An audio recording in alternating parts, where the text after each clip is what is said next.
And I can think of all the times you told me not to touch the light.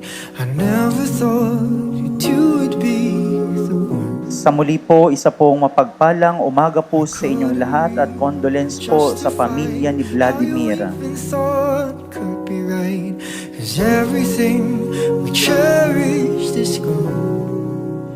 And in the end, can you tell me if it was worth a try, so I can decide?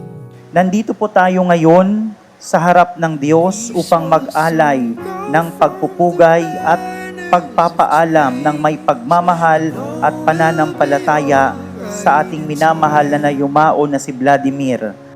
From waves of the crown come the calmest of seas, and all will be alright in time. No, you never really love someone until you learn to forgive. Ang pagtitipon po natin ay hindi lamang po para sa pagdadalamhati, kundi upang magpasalamat sa Diyos sa mga mabubuting bagay na binigay niya po at ipinagkaloob sa atin sa pamamagitan ng ating buhay. The shadows of the night, it haunts me and it makes me feel blue.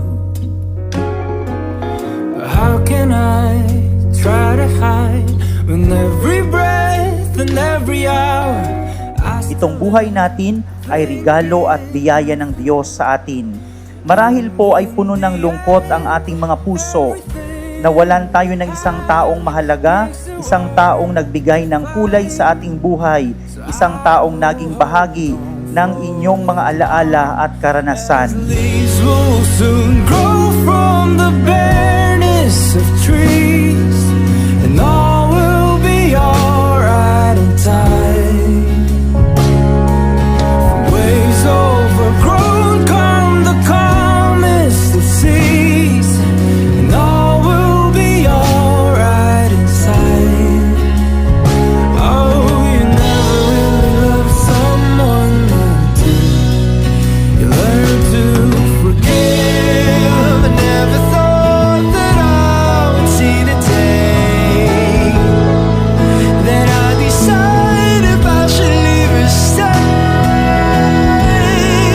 But in the Sa gitna po ng ating pagdadalamhati, pinapaalala sa atin ang Ebanghelyo ngayon na yun nga po na isang katotohanan na nagbibigay ng liwanag sa ating isipan na sinasabi po ni Jesus, "Ako ang muling pagkabuhay at ang buhay at ang sumasampalataya sa akin, kahit siya ay mamatay ay mabubuhay pa rin. At ang sinumang nabubuhay at sumasampalataya sa akin ay hindi mamamatay magpakailanman." From waves overgrown come the calmest of seas, and all will be alright in time.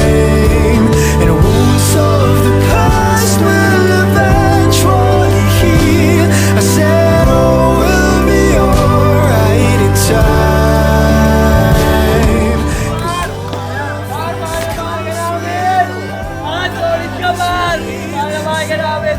Will be alright in time. Ipanalangin po natin na magkaroon ng kapayapaan ang kaluluwa ni Vladimir, naway tanggapin siya ng Diyos sa kanyang kaharian kung saan wala ng paghihirap kundi walang hanggang kagalakan at pag-ibig. And all will be alright in time.